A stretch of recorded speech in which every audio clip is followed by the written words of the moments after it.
Good day. Today we are going to be looking at productive parenting during the early childhood stage. The early childhood stage is the period from age 6 to age 12 in a child's life.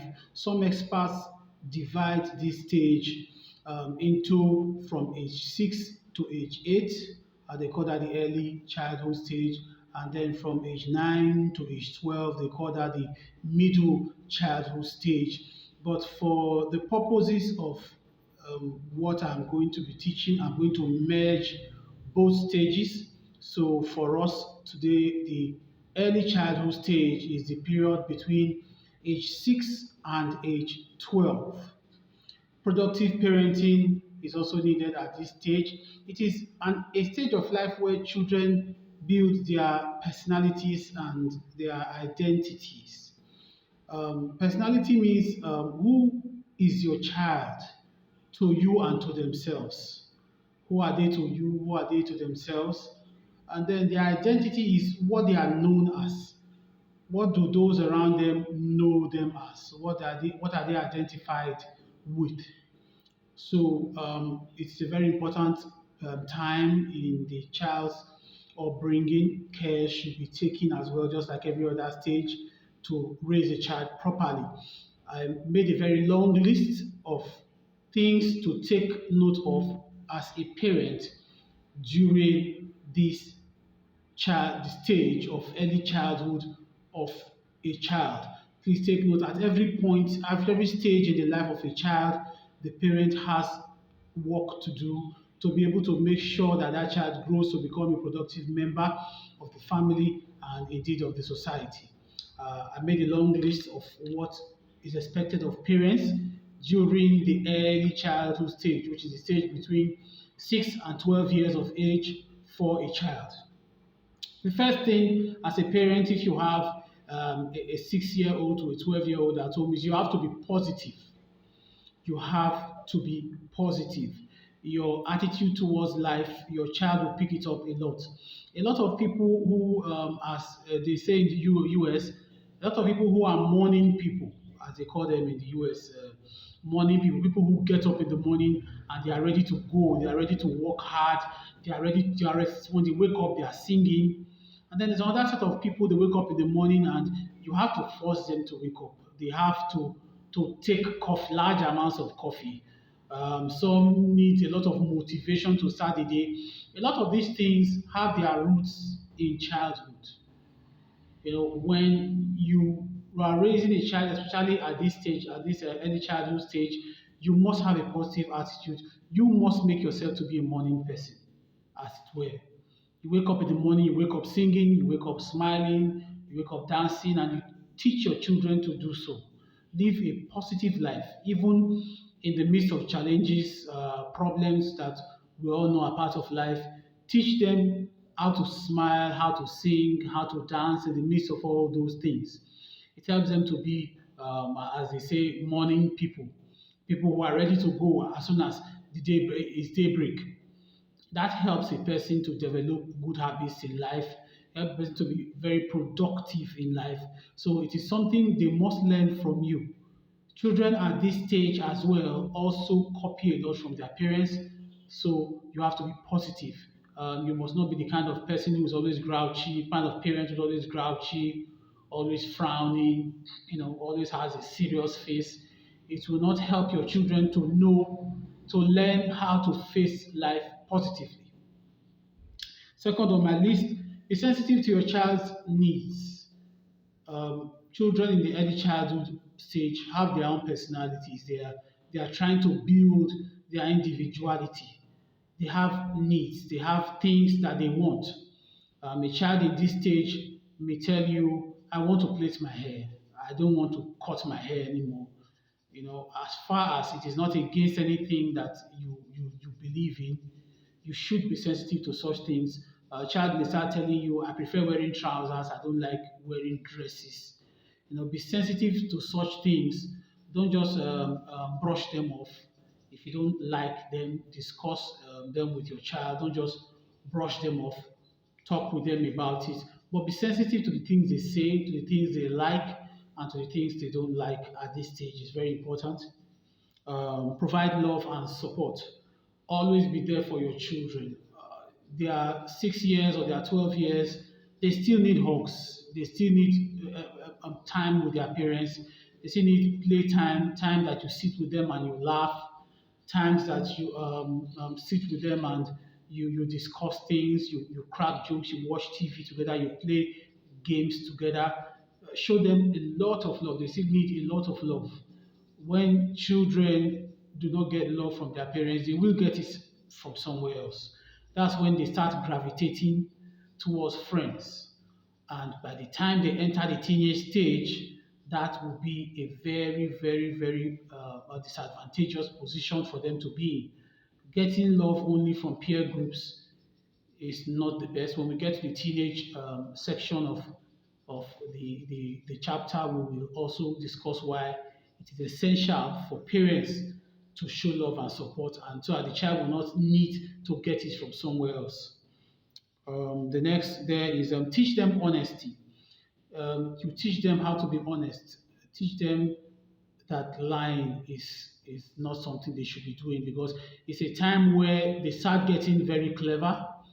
When you give assignments and they are not done, you give them housework and they are not done, they start thinking of clever ways to work around punishments, and that's when they start learning how to lie. But if they don't see you lying, if you consistently, through your behavior and through correction, you let them know that it's wrong, they will learn to develop honesty. They will learn to speak the truth even when they know that it will lead to a punishment. So try and be honest with your children in this stage. Teach them language speaking skills. Um, by that, what I mainly mean is this is a very, very good 6 to 12 years, a very, very good time to introduce your children to your local language. They should learn how to speak their local language along with English. You should also teach them proper use of English. That means you too must train to be proficient in the language as well. You cannot teach what you don't know. As a parent, if you know you are not good at speaking English, before they get to 6 years, learn. Then, as well, side by side, that can usually be taken care. English part can usually be taken care of in the school, but the local language part is your responsibility. While they're at home with you, you should teach them how to speak your language. When we were growing up, one of my cousins, they had language days on Friday in their house. On Fridays, nobody is permitted to speak English. Everybody speaks Bini, because they were Bini people. Everybody speaks the Bini dialect, and it really helped that child. While we were growing up, she was very fluent in Bini. I used to be very envious of her because we didn't have something similar to that in my own home. But she used to say the reason why she was so fluent in Bini was because every Friday no one is allowed to speak anything else except Bini. So it helped them to build skills in their local language. Um, then be a trustworthy parent. Make sure you are the kind of parent that your children can trust. On no circumstances should you lie to your children. On no circumstances. It takes a lot away from your relationship, from their trust in you. Even small lies, going out and telling your child when you're coming back you're going to buy them an aeroplane, it sounds cute, but it's actually a lie. Technically, it is a lie. If you cannot afford an aeroplane, don't tell your child you will buy an aeroplane for them. Tell them the truth. Tell them you will buy a biscuit or something you can afford. Let them know that every word that comes out of their mouth is not a joke and it should be taken seriously. Tell them they may have to be held accountable for every word they say. So don't lie to them even as a joke. Don't lie to them. Make sure every word that comes out from your mouth is the truth. Help them to learn how to trust you. When you my children, if I tell them keep your food down, don't eat, you will eat in 30 minutes time, they know I'm telling the truth. They will wait because they know once it is 30 minutes time, what I said I will do for them, I will do for them. So that should be the case with all parents. Teach your children how to trust you by being honest yourself. Then Practice effective communication. Practice effective communication. Always talk with your child, discuss with them, um, treat, talk with them as if they are intelligent. It's not going to help your child if you keep seeing them as children and say, "What will if I tell her, she will not understand. She's still too young." Don't say that. Instead, explain to them and give them time to ask you questions and then explain again until they understand. It will build their intelligence. So make sure you communicate effectively with them. Don't brush them off when they ask you questions. Communicate effectively, be open and be direct when you are communicating with them. Especially at this stage, they are getting they are growing very, very fast, especially mentally. So you should learn how to communicate with them effectively. Then, sorry, live by example. Live by example. The best thing you can leave for your child is an example of a parent. Do not do things that you don't want to see your child doing. No matter how little it is, no matter how little it is, don't do it. If you don't drink. If you don't want your child to drink, don't smoke. If you don't want your child to smoke, don't put on a red shirt. If you don't want your children to be wearing red shirts. Anything you wouldn't want your child doing, don't do it. Live by example. You should adjust your life up to the extent that your child, if you were to die today, your child will be able to point at you and say, "My father was a very good example for me, and this is how he affected us," or "My mother, this is how she affected us positively." Live by routines. Make sure you have routines in your house, things you do regularly at regular intervals. There should be routines for hygiene, routines for homekeeping, routines for study. Make sure there's time for everything. When I was growing up, my mom used to have a roster. It's on the kitchen wall. Everybody's duty or time. There was time for everything. Time for play, make sure your child grows up having routines. It helps them to be very responsible when they find themselves in boarding schools later in life or in the university. It helps them to be very organized, and being organized always helps them to get better grades, better qualifications when they finally come out from school. And when they become adults too, it helps them to be more organized as well. So live by routines. It's also a time for you as a parent to learn it if you haven't been doing it before. Create time for recreation and never be too busy for your children. Let there be time for outings. Not every outing is expensive. Not every eatery is expensive. There are places you could go with your children and just be together as a family and eat something, even if it means a picnic, even if it means going to a quiet place, an open place, just with your family. If you cannot afford eateries with food you have cooked, always have time for outings. Create times to take the entire family out. It helps. It helps. Don't be too busy to spend quality time in recreation with your children, especially when they are at this stage. It makes them very happy, gives them a lot to share with their friends when they are in school, and that improves their self esteem and their mental health. Feed them properly. Feed children properly. Besides giving children balanced diet, which we have treated before, make sure you tackle picky eaters. Children at this stage sometimes can become picky eaters. They tell you they will only eat bread in the morning, or they tell you they will only eat noodles, instant noodles. You should not allow that. It will affect the child's nutrition. You must find a system. I can also give personal help to that, anyone who has such an issue. Find a system of making your child eat what you have determined to be balanced diet. Don't allow picky eating in your home. Don't allow eating in between meals. Teach them the proper and right way to eat. Also, establish spiritual customs as we have treated before in the other chapter. Make sure at this stage your child continues in the spiritual customs that they started when they were toddlers. The discipline that you started when they were toddlers. Do not relent at this stage. Make sure that the child follows up with spiritual customs, that the you follow up with disciplining the child where needs be. Do not relent simply because the child has got into a new stage. Keep what you have been doing up. Then, very importantly, sex education. Sex education. Now, you must start educating your children concerning sex very early.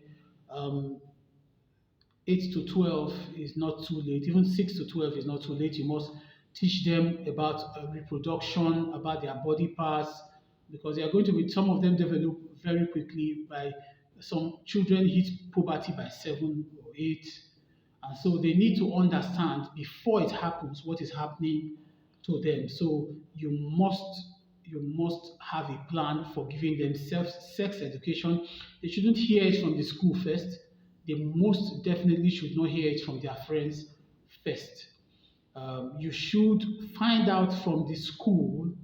I think in primary 5 or so, they have a part of their curriculum to teach them sex education. Find out when it's coming up in their scheme of work so that you can also synchronize that learning with your own home learning. Even if you're supposed to have taught them before primary 5 about sex education, but when it comes up again, make sure you synchronize home lessons with school lessons concerning sex education. It's a very good time to teach them about teenage pregnancy, sexually transmitted diseases, menstruation, wet dreams, and things like that. It's a very good time to teach them in the early childhood stage, especially between the ages of 8 and 12. Or if you begin by 6, it's not also bad.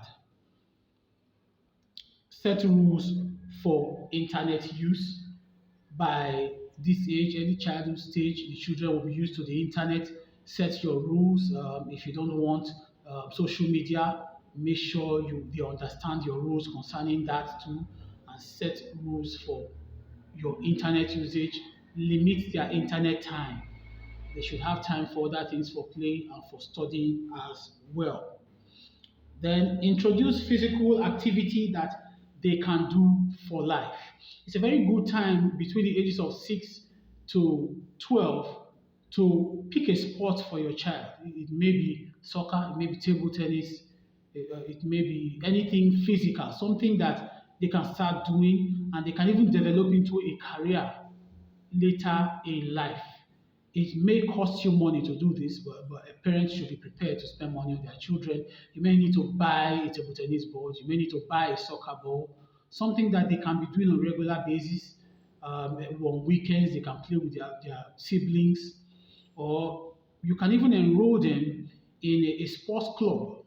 There are some sports clubs in every city where they have coaches who train them on these things.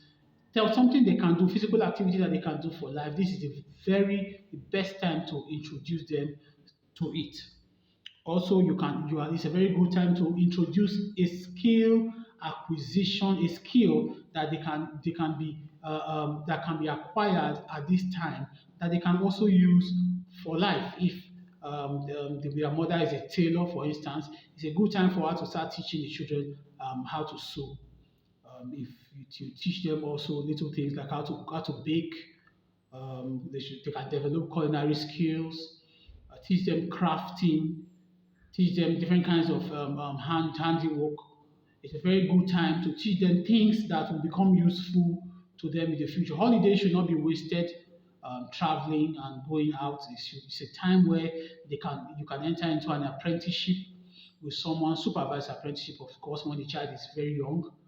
But when they're up to 12, they might not need so much supervision, where they can learn skills that they can use for the rest of their lives. It's a very good time to start it as well.